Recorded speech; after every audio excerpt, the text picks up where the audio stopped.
Idag ska jag prata lite grann om polo wraps. Jag använder ofta polo wraps när jag tränar mina hästar därför att jag tycker att det funkar väldigt bra när hästarna riskerar att stryka sig. Jag håller inte på med hoppning och har jag hästarna skodda eller om jag har lite bråttom någon dag så sätter jag hellre på ett par benskydd. Så ofta jag kan så använder jag polo wraps för att jag tycker att det ger stöd och framförallt så skyddar det mot strykningsskador. Men då vill jag ha wraps som sitter stadigt, som är lätta att linda på och som jag känner är ganska säkra så att de sitter kvar även om hästen jobbas under en timme. Så vill jag inte vara orolig för att den helt plötsligt släpper.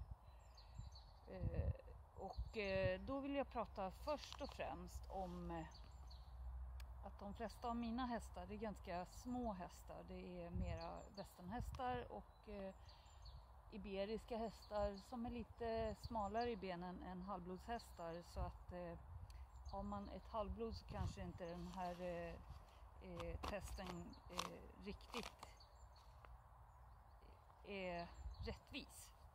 Så kan man säga. Då skulle jag vilja berätta om först de senaste som jag köpt. Och det är ett par från Anki.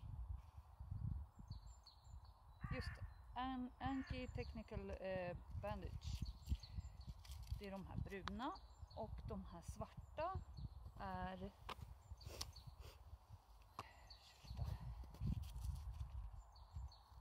de här är från Equestrian Stockholm.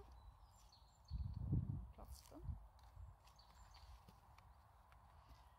Då kan jag säga att till deras plus tycker jag är att de är jäkligt snygga.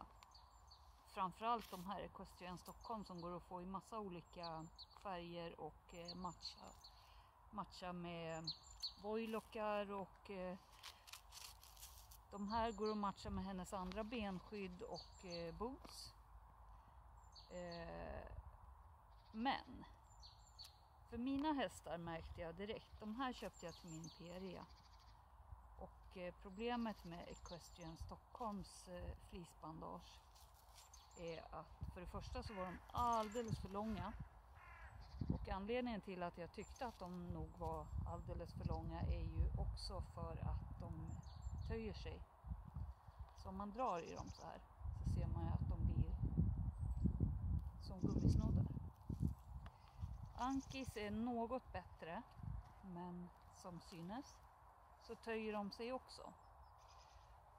Och jag tror att jag kapade av de här med. Jag har kapat av Equestrian Stockholms bandage. Och då är det ju ändå en PRE-häst som är över 1,60.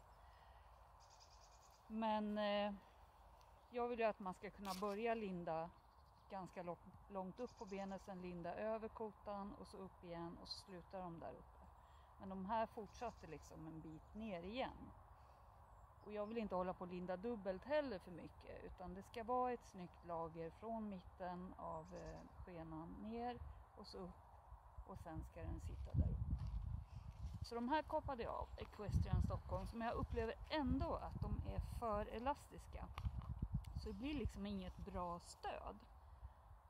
Det känns som de lägger stödet väldigt punktvis när man lindar dem.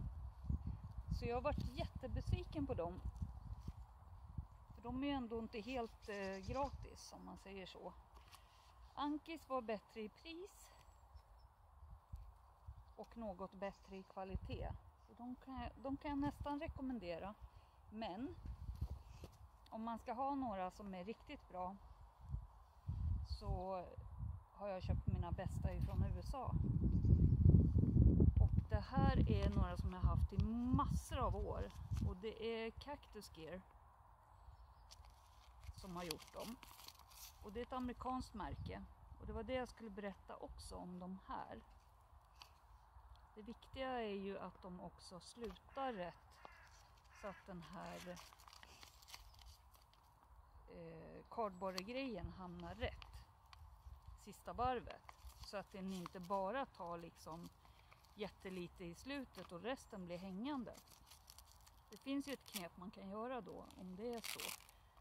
Om man inte har andra bandage just då. Det är att ta eltejp. Så ta eltejp och dra ett varv runt. Det sista du gör innan du ska ut med hästen. Sen får du ju absolut inte dra åt eltejpen för hårt. Utan det måste fortfarande vara liksom ett bra stöd. Men då undviker du att den här flärpen blir luftburen och att den här flärpen släpper. Cactus Gear i alla fall. De här köpte jag för massor av år sedan. De fick jag nog också kapa av lite grann. Men det är i och för sig bättre att de är... Nej, de ser inte avkapade. Det är i och för sig bättre att de är lite för långa än att de är för korta. För det är ju katastrof. Men om man då ser på kvaliteten på flis, så kan man inte dra ihop den lika mycket. Du kan fortfarande flexa den. Det ska ju vara flex. Men det är inte flex så att den blir som en gummisnog. Och åt det här hållet flexar den väldigt lite. Och då får man ett mycket bättre stöd. Och den här flisen är mycket tjockare än den flisen. Den flisen är mittemellan. Men den är fortfarande tunnare än kaktusflisen. Så om man vill ha lite mera stöd och ett bandage som känns mera stabilt, så rekommenderar jag Cactus Gear. Och sen överlag så tycker jag att de amerikanska märkena faktiskt är bättre. Både i pris och i kvalitet. Det här är Professional Choice. De finns att få tag på i Sverige också, vet jag. De är ganska bra. De är lite bredare. Och de är också tjocka i flisen. Och de har en bra kardborre. Som tyvärr, just det ser jag nu. De här var för långa emellan kardborren till, det kan man ju faktiskt se här. För de här kapar jag av och sen så använder jag eltejp för att få dem att sitta kvar. För annars så blir det en lång flärp som bara hänger och dinglar. Så för min del så var de faktiskt sämre än Cactus Gear. Och då har vi kvar att kolla på Mustang. De här tror jag inte att jag har provat ens ännu. Så det kan ju vara intressant att se hur de ser ut. De här känns ju lite både smalare och tunnare i kvaliteten. Men det kanske bara är något som känns så just nu. Om man jämför då kardborren. Ja, det är ju gränsfall alltså. Jag gillar ju när de går längre in så att man börjar längre in med kardborren. Så här kan det ju bli problem. Plus att den inte är sydd hela vägen.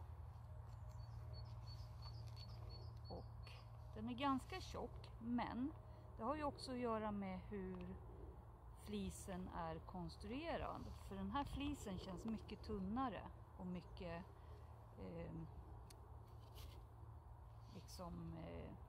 inte lika tät som den här flisen är.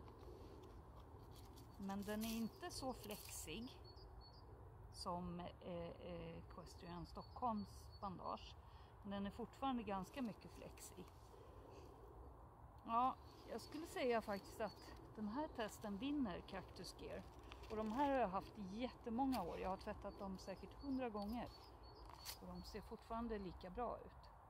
Så testet med Polo Wraps vinner Cactus Gear.